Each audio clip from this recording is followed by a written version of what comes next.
哒啦！终于，我们现在要来开箱，就是这个 S22和这台 S22 Plus。然后大家可以看到说，这台 S22的颜色是雪雾粉，然后这一台 S22 Plus 的是皎月白。那我手上刚好还有一台是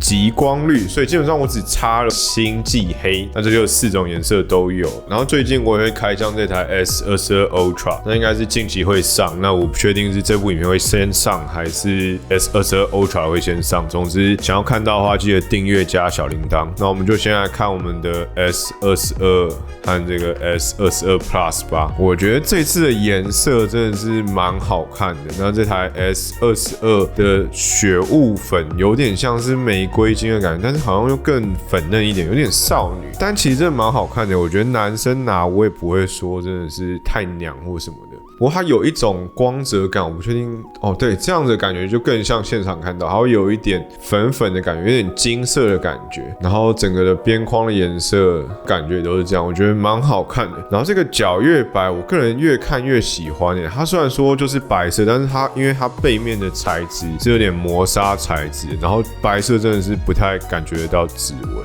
整体来讲，我觉得还蛮不错的。然后终于这2款的背面都是使用了是玻璃材质的，所以说整个的质感现在上手感觉是还蛮好的。我还蛮好奇各位预购的时候都是选什么颜色的。我自己买的时候，我的 S22 是选了极光绿，然后 S22 Ultra 是选了星际黑吧。哪个颜色是你觉得最好看？然后整体来讲，我刚拿到手的时候，我会觉得它的机身变得蛮方正的，但是方正之余手感上还不错，不会说真的是到很割手，因为你看到说它这边框这里它还是有做一点弧度的，所以说并不会说很难握持，或者是拿到的时候就会觉得很割手，但它是有点曲度在，我觉得拿起来感觉是还蛮就手。然后这个小只的真的是握持感很好因为大只的就是你拿的时候就会知道这是一款大只的手机，虽然说它也没有到非常大，但是小的是你一拿到你就会感觉得到说哇，这是一台小手机的这种感觉。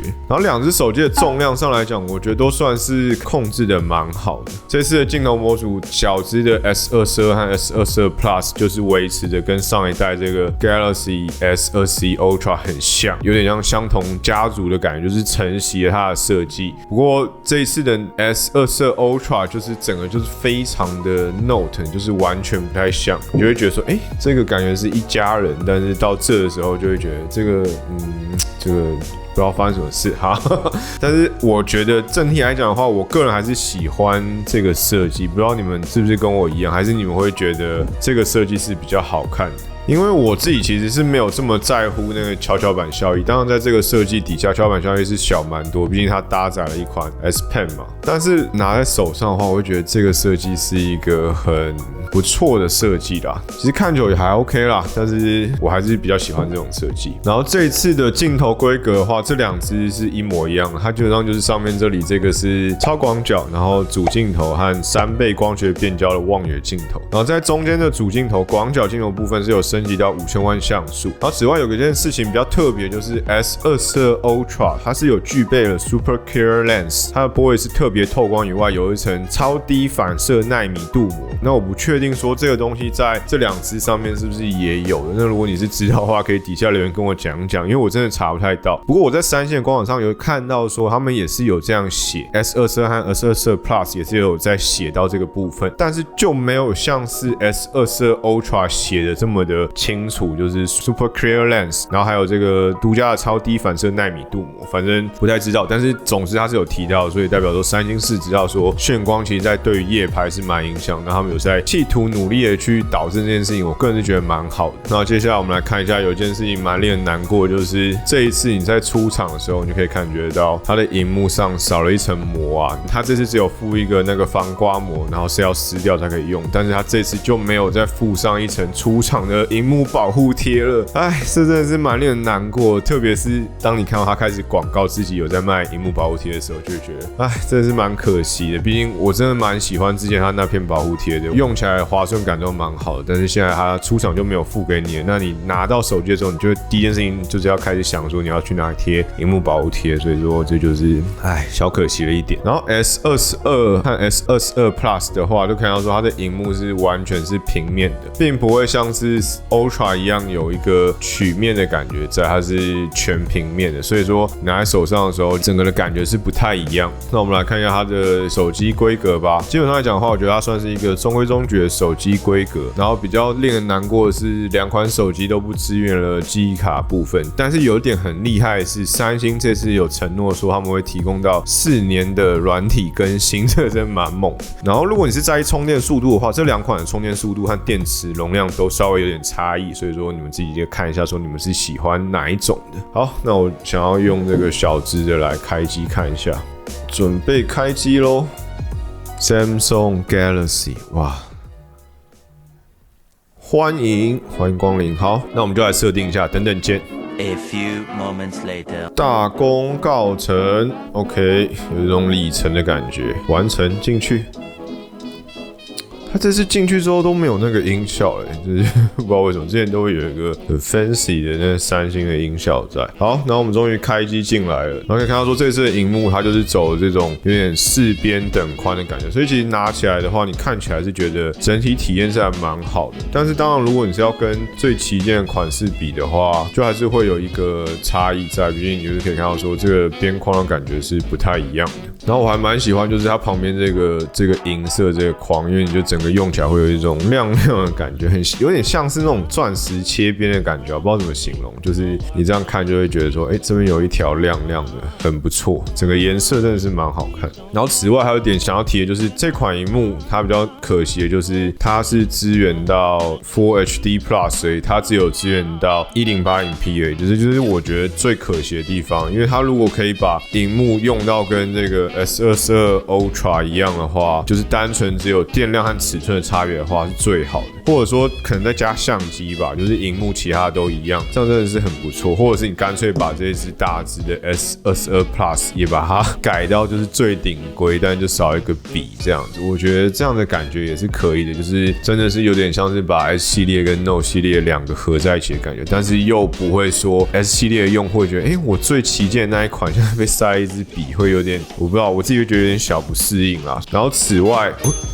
超声波支援还不错。然后此外的话，这款萤幕的话，它除了刚刚是 1080p 以外，它的更新率也不是像是 S22 Ultra 一样是 LTPO 的萤幕。这一款的话，更新率只有从48到120赫兹，所以说就真的是有点小可惜。然后接着我们来测试一下相机的部分吧。首先想先测的就是我看一下它可不可以做一个超级近拍的部分。